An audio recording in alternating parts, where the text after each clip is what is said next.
Hi, I'm Victoria Bond and welcome to Mum's Time to Shine, how to connect to your soul's purpose and pursue it without sacrificing quality time and connection with your family. Today we have Joanna Gazilli joining us. Thank you so much for joining us today, Joanna. Thank you, Victoria. It's great to be with you. And of course, being a mum, how could I say no to this? I had to say yes. So it's great to be with you. And I was just saying to you, I'm stoked to have you on here because there's things I want to cover with you that I haven't been able to cover with the other experts so far, which is really close to my heart. So we're just going to say a little bit about who you actually are. So you are who are you?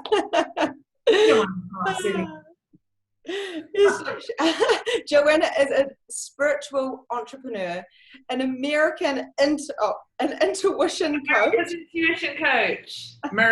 Although I do not have an American accent. I'm British, but I am America's intuition coach because I live in America. So I'm not Britain's intuition coach.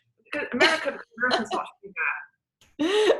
And you're also the author of Big Miracles, which is 11 spiritual rules for creating big miracles. There it is. Published by HarperCollins. Yes. Such a fantastic book. And having the guides to get you where you need to go, rather than it's great. And also Unleash the Psychic in You, how to trust your intuition for success. There it is. Brilliant. And recently Big Miracles was translated into Indonesian. Wow! Look at that. 11 kaidak spiritual untuk merenggu kesuksesan sejati. That means 11 spiritual rules for ultimate success. Big Miracles is still the same in Indonesian. I love how you even changed the cover. Yeah, cover. Look how different. Well, because I think it's a different market in Indonesia. Yeah. Amazing. Now, can you tell us a little bit about you? Because you're an actress. You've actually been trained as an actress as well, and you haven't always been an intuition coach and a psychic medium and all that type of stuff. You haven't always been that, have Not you? Professionally.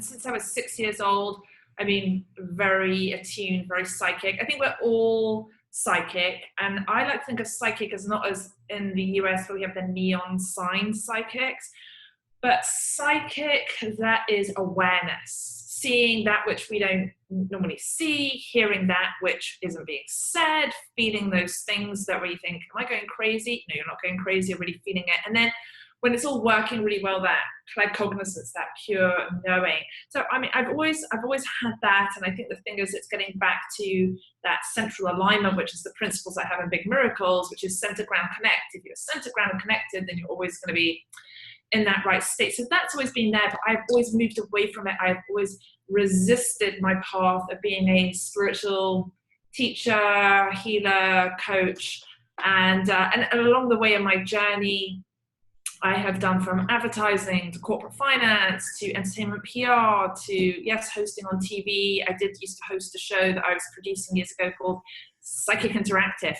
But it drove me crazy at points because people would call in and be like, well, what do I do today? It's like, get up, brush your teeth. Am I going to win the lottery? And what are the numbers? It's like, come on. So I then moved away from more psychic stuff towards intuition, or someone would say, is the person I'm with, are they having an affair, or maybe they were doing something naughty and they wanted to justify that it was okay for them to have the affair. I'm just like, no, this is not how I want to use the gift. Mm-hmm. Mm-hmm. And then the other thing I will just one more thing I'll add with that is that in terms of using the psychic ability, everyone has it. The more we work on it, the easier it is to use it. However, just sort of like everyone can sing, not everyone sings like Stevie Wonder. So I do feel like I sort of have like that Stevie Wonder of intuition, but I still work as it daily. There's not a day I don't pretty much find some way to meditate. And also my husband and I are big fans of doing yoga. We love doing hot yoga. We try and do yoga 5 times a week. I just completed a 30-day yoga challenge, 30 days in a row. It was Wow. gorgeous. Awesome. So yeah, so we all have these different kind of levels. Like you're saying, like everyone has the gift, but it's kind of whether, I suppose, what capacity it's to, and also how you see or hear or feel. It's all in different ways. Like before I was in the kitchen, before I was came down here, and I was like, oh, I'm feeling connected to Joanna already. And all of a sudden I'm singing the Que Sera song, KCR, You're a better singer than me. You don't want to hear it was really bad. But Que Sera. better than it would sound if I did it. I was thinking, I wonder if this is a spirit telling me, like, if it belongs to Joanna. Pardon? What will be, will be. Yeah.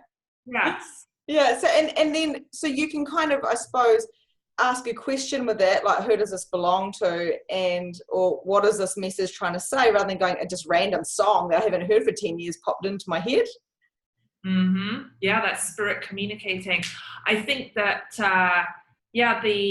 no matter the idea of what will be, things are going to be a certain way. And you were just speaking to me before we went on here live about spiritual awakenings, and essentially that goes to what will be will be. We can only do so much to control our circumstances. We can't control other people. All we can do is focus on what we can do, and that's it. And every time, I know for myself that I've tried to get someone else to do something that I want in a certain way, that my ass has been kicked, or I will just end up utterly disappointed. So I find a lot about spiritual awakening is that you have to surrender. Having kids is a great way to surrender, because you can't control how a child thinks. Not if, I mean, you wouldn't want to, but you know what I mean? That idea, I see sometimes parents trying to project onto their child how they should be, what they should do, who they are.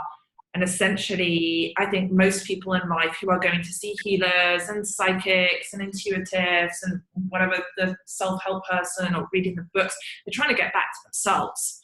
There was nothing wrong with them beforehand, and it's just undoing all the crap, that it's getting back to a place of remembering.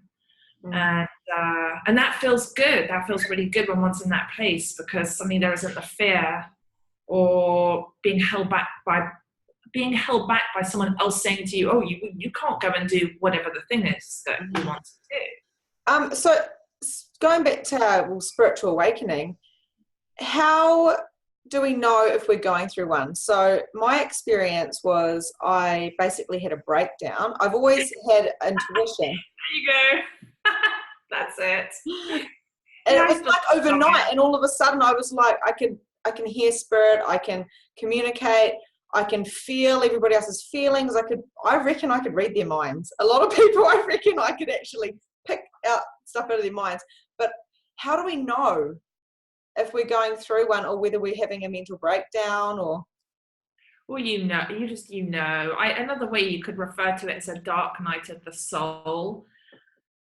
And sometimes it will be a big breakdown for that breakthrough. In chapter 12 of Big Miracles, the Big Miracle Breakthrough there's a whole section on the breakdown before the breakthrough, and it's really normal. Mm-hmm. It's normal for things to fall apart, because imagine that if a tree had roots that were in the ground, where the ground is not fertile, it's not nourishing earth, and the roots are weak, you have to uproot. You have to be able to go, where you know that you're going to be nourished. That's extremely important.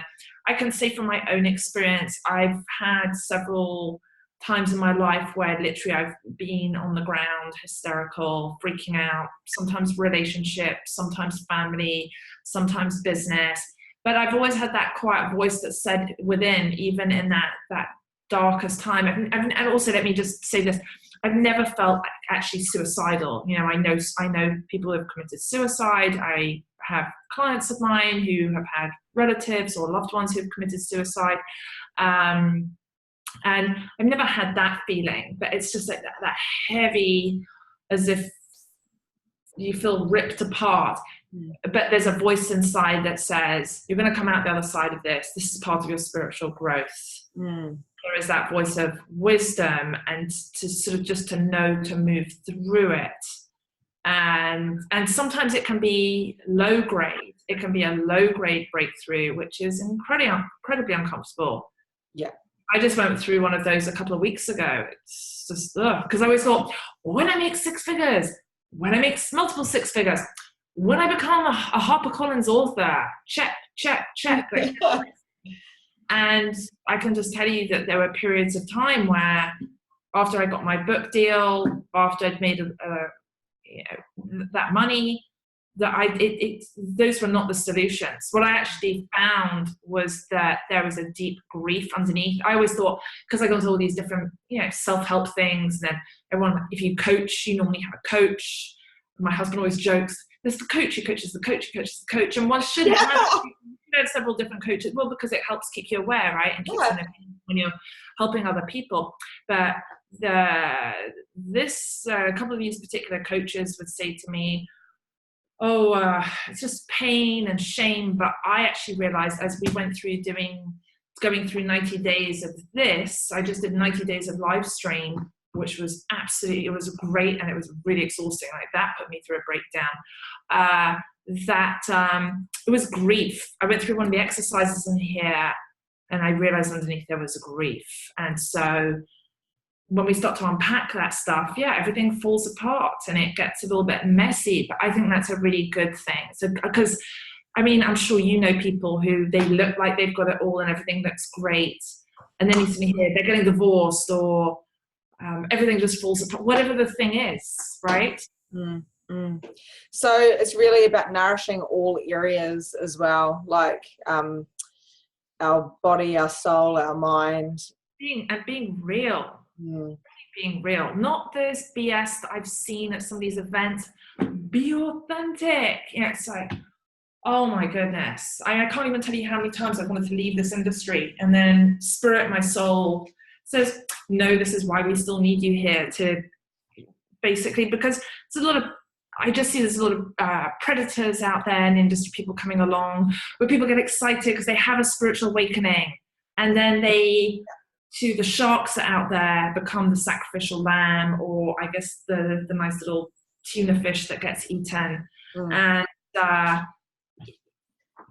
one has to be vigilant and aware. And I just wish that earlier on in my times of when I started to get into back then when it was tele-summits, before we had Zoom, and oh, look at that, look. Oh, I should get Dominic to come and say here. Dominic! Yeah. Dominic! Get here, quick. Come here now. Come here. Just quickly. Come here. Come. Look. Come. Say hello. Hi. How are you? Say hello. Say gosh. Hi, Dominic. This is Adelie. What's her name? Adelie. Adelie. Yeah. Beautiful. Do you want to ask her what she is? How are you doing? Anything big went today? Oh, you've got an American accent. That's so cute. Any good news? Any good news? Pardon? He said, any good news? Any good news? Yeah, I'm talking to your mum. That's really good news for me. No, like if when she was at school, something like that. Oh, Because I got really good results. Oh, go and grab it. Go grab your project. Quick, go get it. Go get it. Watch the words. That's okay. No, because Victoria's daughter came on. Here. Italy. These are the things that are important, right? Pull, lift. He's very excited. Here, come. He's happy. He just got an A+ for this. Oh.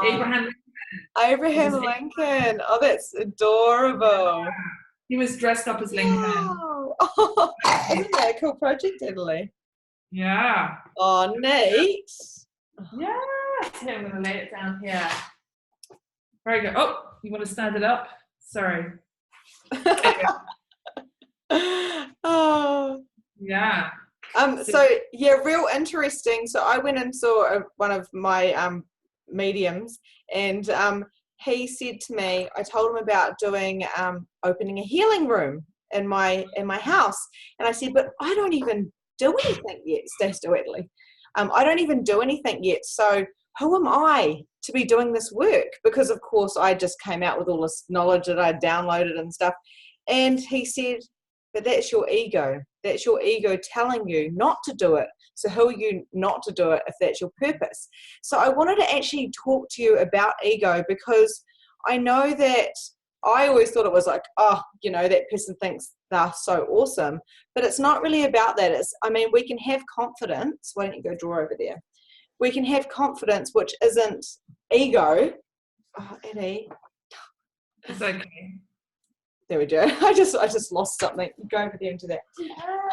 So we can have confidence, which isn't ego. So what do we need to look out for of what is ego driven and what is actually kind of soul-based, kind of purpose-driven? Yeah. So what jumps out at me here in rule 5 of Big Miracles, the rule is live without ego. And the overarching question is, what is the bigger picture that Spirit wants me to see? Uh-huh. What is the bigger picture? So, there is that fine line between when we have the blind spots, we go in denial, we get ego-driven, versus we need to have that confidence. And I think that is why it is so important to center, to ground, to connect. When we do that, then we're able to connect to a specific vision.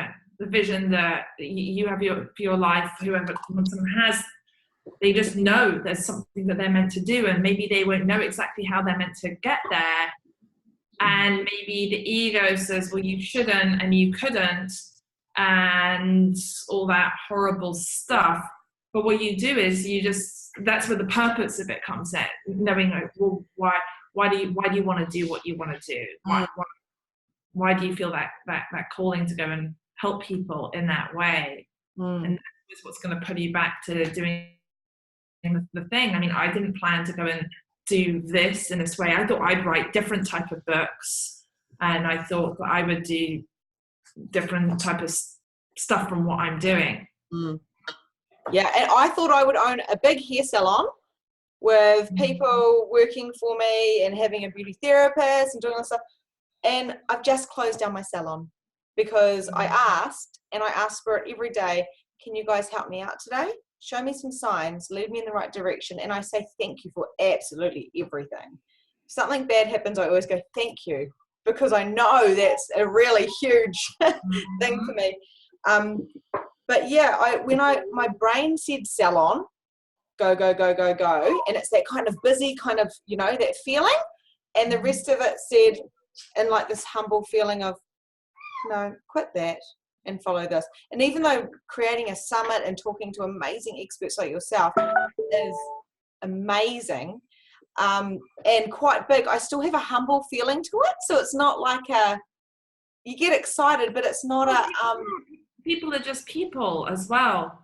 I was at a dear friend of mine, I went and helped her the other evening. She was doing a comedy show, and she had some big TV writers. We're talking like really, really huge shows.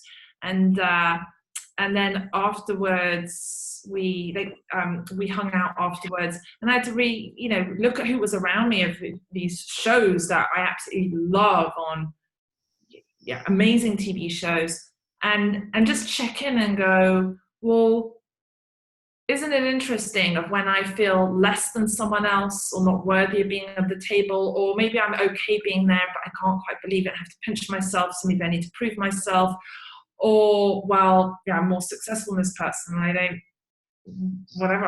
don't really care, and I'm just being me, or to the point where I can be a little bit arrogant myself and think, not meaning to, but maybe I don't have time for that person, and really check in with the ego and go, well, where is it at? So I think that when we get back to the basics of centering, grounding, connecting, and being heart-centered, then it doesn't matter, because no matter how rich and famous someone becomes or how much of an expert they are in their field, we all make mistakes. We all go through downs as well as ups.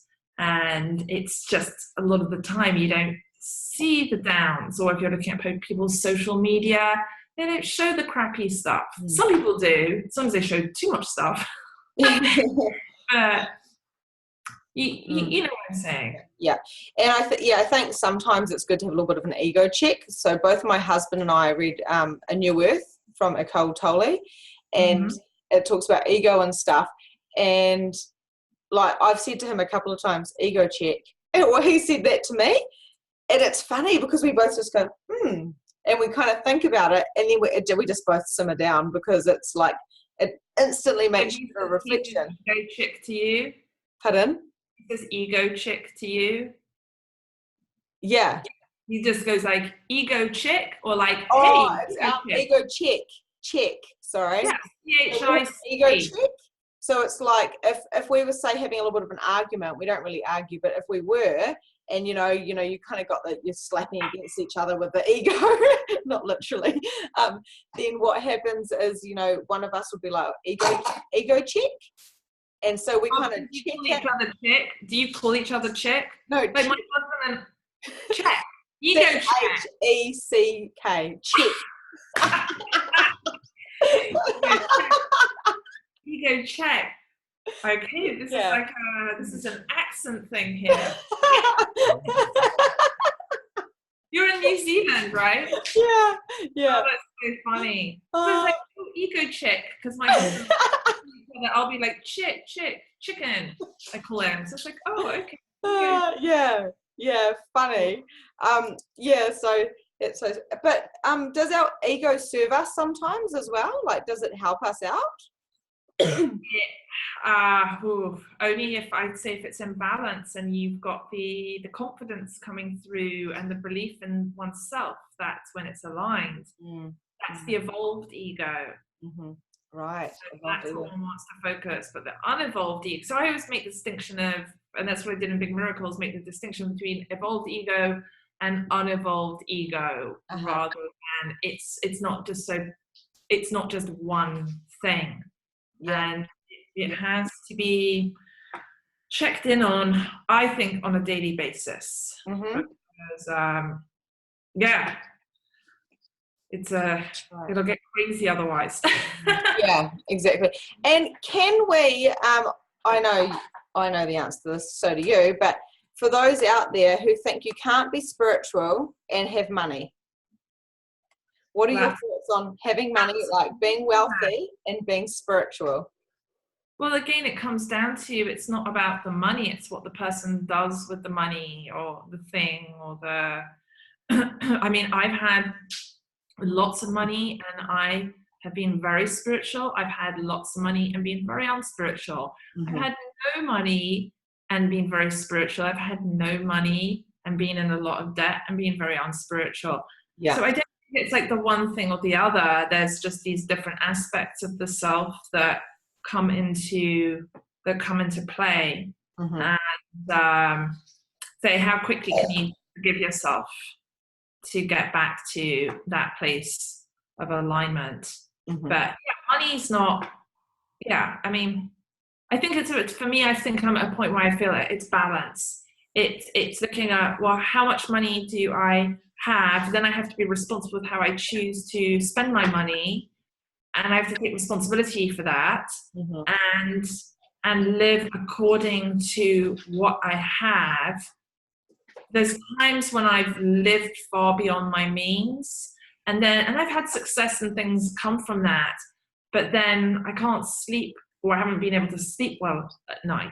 So for me, I'm at a point where I'm really focused more on simplicity, just keeping things simple, and in looking at what's important, where do I want to spend my money, versus let me try and keep up with the Joneses, whether it's a lifestyle perspective. I mean, I live in LA, so there's that, but then there's very spiritual people here too. And then also from a business perspective of, like back in the day when I came in this industry, it's, you got to have X amount of people working for you and all these VAs and stuff, and you can't do your own emails. I mean, I was talking with one of these very successful writer writer producers the other night that I said, I have seen people who are in the coaching industry walking around with bodyguards and stuff at some live event in Vegas. It's like, who are you? Like, no one would know who this person is unless they moved in a certain circle of, oh, you know who so-and-so coach is? And then other people I know in Hollywood who are big names, and they're so low-key and so unaffected. They don't have ego like some of those other people. So I just think it comes down to the person, really. Absolutely. And 3 tips, because we're nearly out of time. They went fast with our little children interaction. It makes it extra special. Hey, 3 tips for a mum who they know they have a soul's purpose. They don't know where it is. They don't know where to start, but they want to create more for themselves. I know that's a pretty wide scope, but what comes to mind for your 3 tips for a mum to do now? Here we go. Tip number 1, self-care. Self-care is an absolute necessity. If you don't take care of yourself, you are just absolutely exhausted. And then when you try and meditate, if you do try and get advice from someone else, if you pay someone else for advice or whatever the thing is, you're not going to trust it, and you're not going to trust yourself because you're too burned out. Massive thing I see with moms is burnout because try to do everything. So self-care is numero uno. Yeah. Number 2, I would say, is create a routine. Look at something that you're going to do consistently, whether it is cooking every day or getting your groceries out the way, to doing the laundry, like something where you can keep your house in order. Sometimes it's going to go into disarray, obviously, with kids and things happening when the kids get sick, all that stuff. But I really believe that if the house is in order, it's a reflection of the mind. If the mind is aligned and in order, then one can connect to spirit and receive clear guidance about one's life purpose. Mm-hmm. And number 3, I would say I would go with, because I picked a card here from my Big Miracles deck, and it was Rule 4, forgive mistakes. And so the thing is that as a mom, I mean, any human being, you're going to make mistakes all the time, constantly, because there's all these things that you don't know. And so when we get caught in a mistake, it is like a massive weight. So if one can just say, I made that mistake, and then I use a miracle box when I'm feeling open and not feeling resentful, put the thing down and go, I don't know what to do with this, but I'm going to forgive what I've done. I'm going to stick it in the box, meaning God's spirit will take care of it, so that I can keep focusing on receiving little signs of what I'm meant to do. Beautiful. Thank you. And finally, where can we find your books? How do we find you? And where do we get those cards, those Big Miracle cards? I need them. These are special order. These are custom order, but they can be ordered. I'll let you know about that. So so these are Big Miracles cards. They go because not everyone always has time, especially being a mom, to go and read a whole book. But I do get these luxurious moments of being able to sit back and read. Big Miracles is available on Amazon, of course, and other bookstores, but Amazon obviously, and Unleash the Psychic in You is on Amazon as well. And I think it's like, I have a few clients of mine who are in Australia. They said it's in some of the libraries, but if it isn't, the mums can say, hey, do you carry Big Miracles? Yeah. And then they can get it into their library. We've got a great library. Awesome. And social media, and then just my social media is my first and last name, Joanna Gazilli. So that's the easiest way to connect with me. Thank you so much. And you also have a free gift for us today. Yes, meditation. So I will make sure that I have those special meditations. I think it's really what I heard from you there. It's about getting connected to the alignment of self. I recorded a great meditation recently, which was taming the monkey mind. It's really good because that deals with the ego that you were talking about, and it helps one connect in at that next level to the life purpose. So I will definitely have a link for that I will get to you. Thank you so much, and I'll let you go. And thank you guys for tuning in, and we'll see you tomorrow. And Joanna, I'm really looking forward to getting my hands on those cards and the book that I don't have, and to read it. And thank you so much for your time. Thank you. Thanks, Victoria. Lots of love. Thanks. Bye. Bye. Bye.